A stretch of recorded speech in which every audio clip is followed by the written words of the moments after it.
Another sector of this industry that you've been somewhat vocal about is the Bitcoin spot ETF.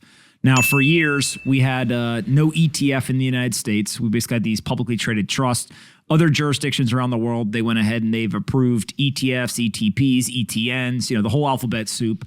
And when the new kind of administration came in, I think there's a lot of hope that, okay, these people understand Bitcoin and cryptocurrencies, and they're going to be somewhat sympathetic and kind of push some forward, some approvals here. We did get an ETF approval. Just happened to be a futures-based one versus spot. What's your thoughts on the spot ETF? Is the futures one good? Should we be pressuring regulators to approve a spot? How does that work? Your last question, absolutely, we should be pressuring them to approve a spot. It's interesting. You look at what their mission is. The mission of the SEC and these other federal agencies is to protect Americans, right? Protect investors. And I get such a kick out of it. You said it. I felt the same way. I felt the last administration did have some champions, right? Hester Peirce, Giancarlo, Brian Brooks, some people that were really forward thinking and thoughtful. But we were running into a lot of friction with the existing financial services establishment, the traditional financial, I guess, legacy financial institutions, and this new disruptive technology.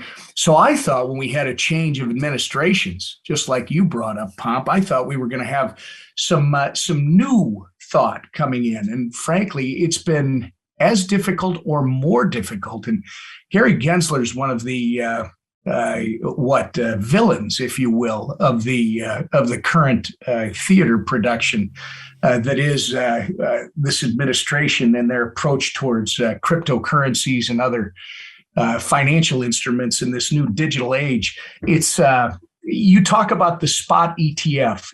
So they denied Scaramucci, a well-known name from New York. They denied an application from his group 2 weeks ago. They denied one from Fidelity. And again, they say they're protecting the individual American investors, which is their mission at the SEC, Pomp. But the intellectual disconnect or the intellectual inconsistency is, where does the futures market get its price from? It gets it from the spot market. So you have to be asking yourself, and I just can't believe, and forgive me for this, but I can't believe they think we're this stupid, that the average American investor that is working hard every day to study this stuff and understand where it's going and what they might do, they understand how inconsistent this is.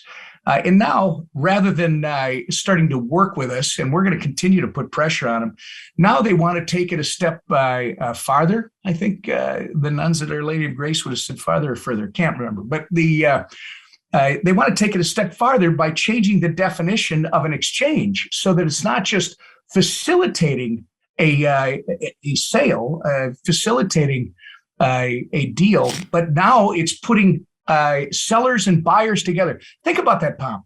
If they actually do this, which, by the way, I would argue this is Gary Gensler going around the legislative branch of government because he knows he doesn't have this authority. But if he can somehow convince people through a rulemaking process that he's able to expand the SEC's jurisdiction, guess what? He's writing himself a blank check to weigh in on every single communication protocol out there.